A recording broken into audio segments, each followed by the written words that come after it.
I knew today was going to be a really busy day and it was going to cover the two main sides of my kind of work and content creation life. So, I rented this camera. EOS R, EOS R.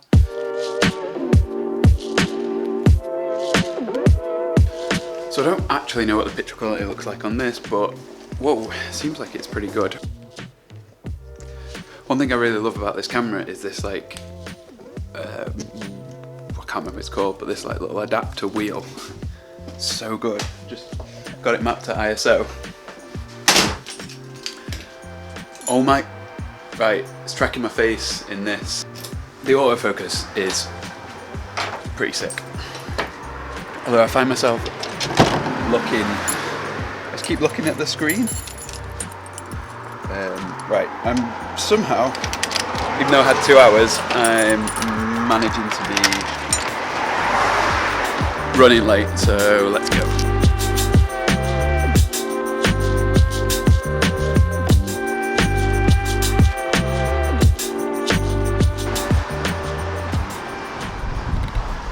So I'm going to do a separate episode on the place that I was just at there, but basically it was this influencer dinner thing.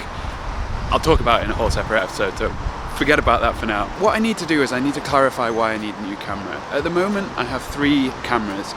Ideally I'd like to turn that into 2. I need photo and I need 2 for video basically. So what have I got? Well, I've got these.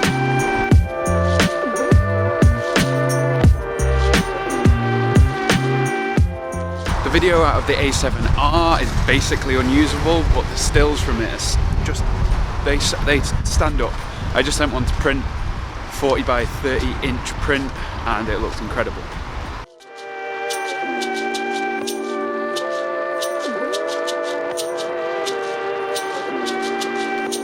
I'm actually shooting on the A6300 at the moment, and I'm shooting in S-Log, so if I do this, you can see what it looks like before, and then when it's graded it looks like this. That's a really handy feature to have, especially on a little camera like this.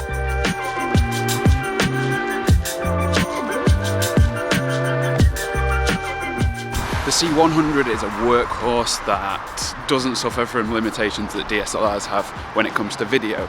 So you're looking at something that can continuously record, you've got everything built in, and all those buttons on the side just help to get stuff done really fucking quickly. And the things that I'm testing out while I've got this camera are the things that are going to tell me whether this can replace the 2 Sony cameras. Why have I gone and got a camera that so many people are saying is shit and not worth it? Well, because 1, I like to be contrary, and 2, I don't really care what other people think. It seems like something that's going to work for me, and that's why one of the best bits of advice I can give you if you want to buy a camera is to rent it for a day, a couple of days. A lot of rental places will do you like a weekend rate where you get it, you pay for 1 day, you get it for the whole weekend. Amazing, you get to spend a lot of time with it. I think I already said this in my intro, but today was like this really perfect busy day that sort of spanned 2 of the things that I do. The bulk of the day was spent shooting some products, and then this evening I was at this influencer dinner. The other thing that I do a lot is this kind of video, and having something that's decent, that's not going to take too much effort in post-production, something where the colours look nice, something where I just can throw a microphone on top of it, something that I can see myself here so I know that I'm in focus, and also something where the focus is good so I can, you know, crank it in and you can still see me in focus and I don't have to like mess around with trying to focus myself. I like the freedom to kind of be able to move around a bit more. Also, let's look at the pictures from today. Let's have a flick through some of them.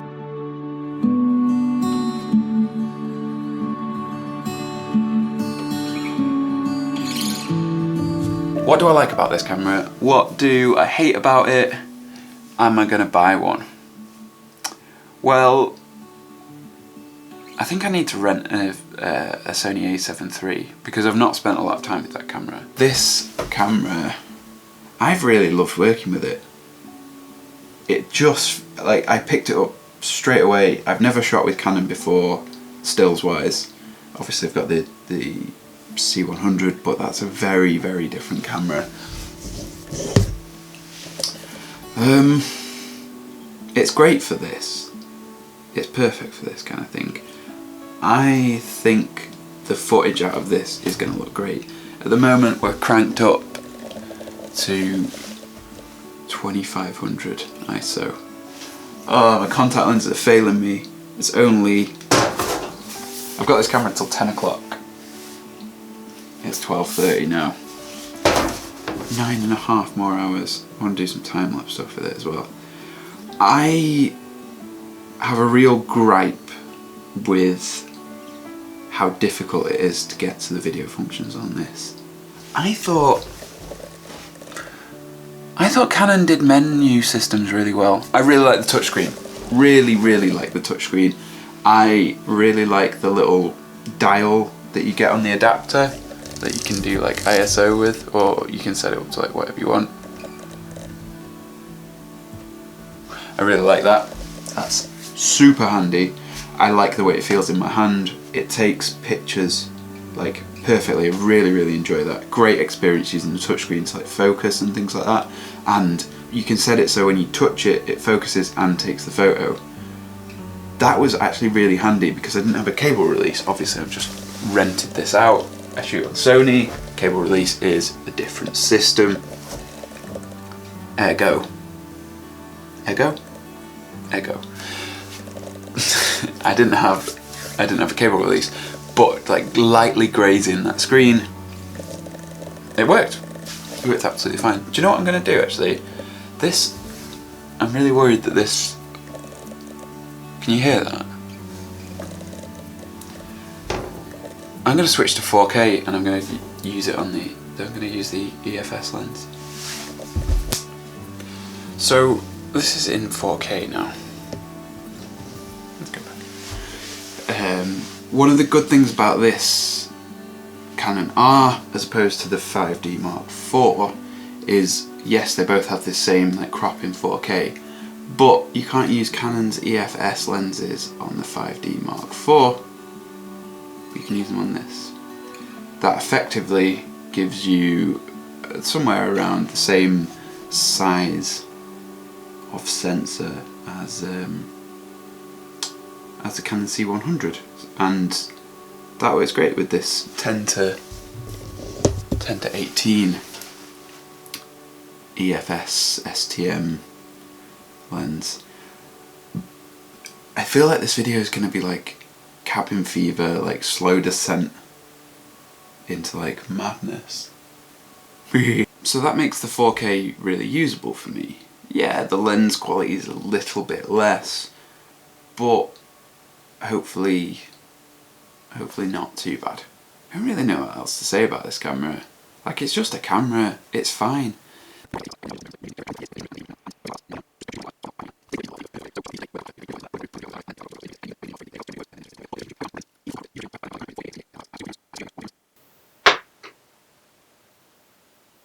There's acorns landing on the roof. Sounds like someone's trying to get in. So I really need to do some more tests in daylight. Hopefully it'll be like a nice misty morning. I think the weather forecast looks like it's maybe going to be okay. I want to do some walking around shots, get it on the GorillaPod. I tried it before but it was way too dark. Although face tracking still worked. I don't know how that is possible. Like, I was pitch black and face tracking was nailing it still, I guess. And it will find you if you want it to.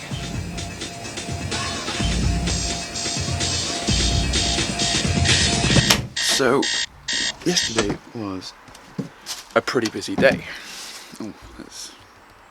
I wasn't half chatting some shit last night. I really want to talk about this camera properly, but first that's going to take some coffee.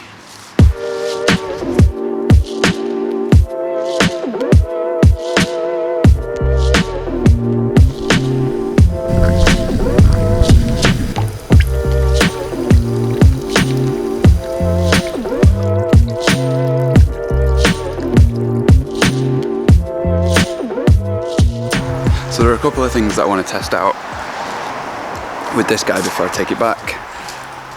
One is the time lapse and one is the slow-mo. So obviously the 120p, like slow-mo, we've all heard it's not full HD, it's 720, which is just such a bizarre thing to do, especially in a camera like this that feels like it's designed for this kind of thing.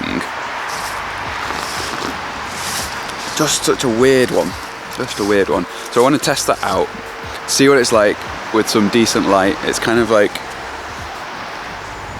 nice big softbox of a day, and yeah, just do a little bit of a time lapse, I guess. I don't really know what, like nothing's really moving, so that's probably just going to be boring. But I like the fact that there's a time lapse feature built in. I don't know, I really love shooting photos on this. I like that it's got C-Log, I like that the battery's decent.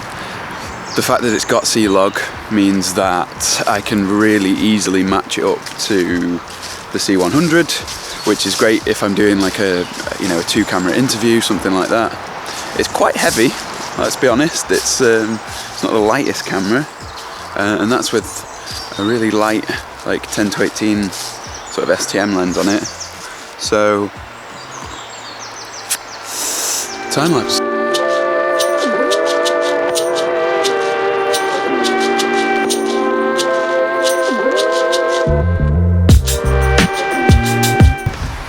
Have I introduced you guys to my little like home from home? This thing, this little like shed jobby. It's awesome. It's a little self-contained home. It's got a little bathroom. It's got a Casper mattress, which I really love a Casper mattress. I've loved it.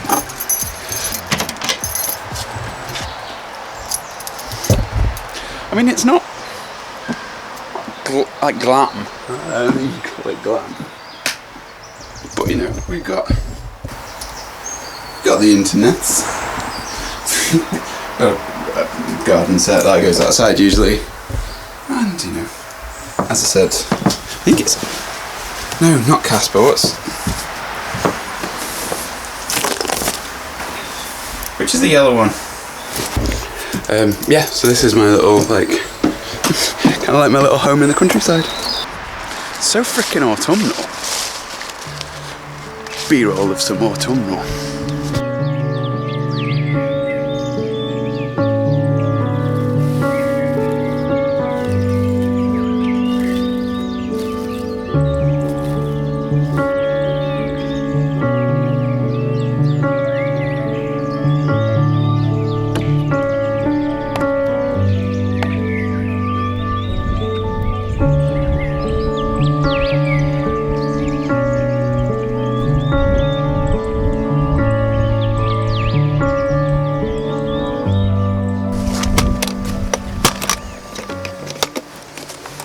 Forgot the hard drive,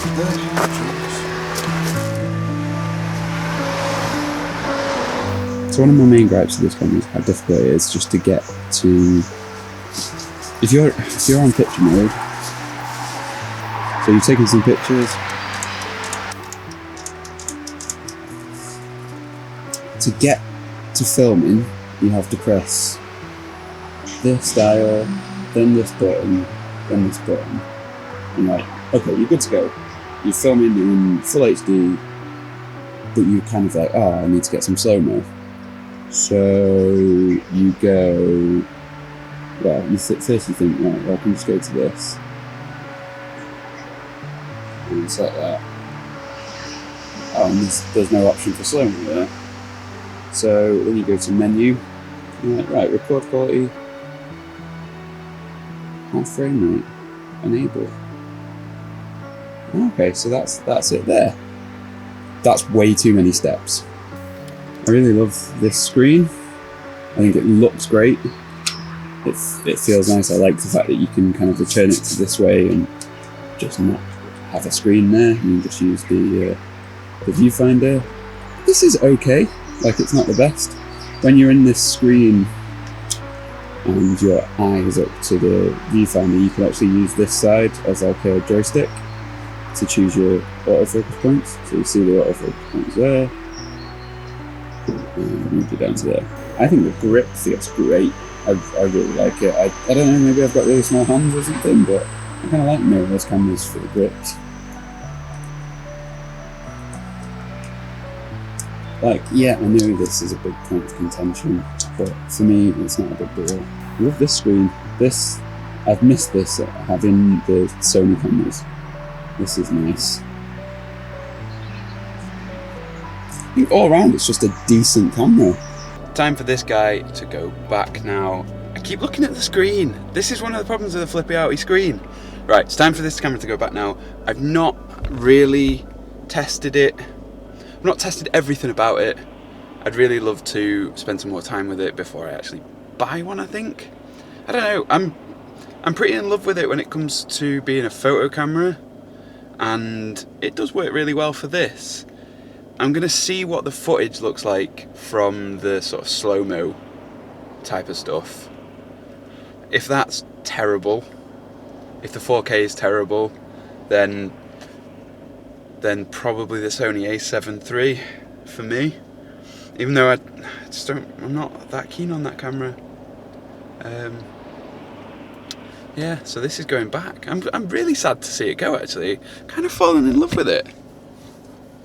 It's got some shit bits. It's got some idiosyncrasies that I think just piss me off a little bit.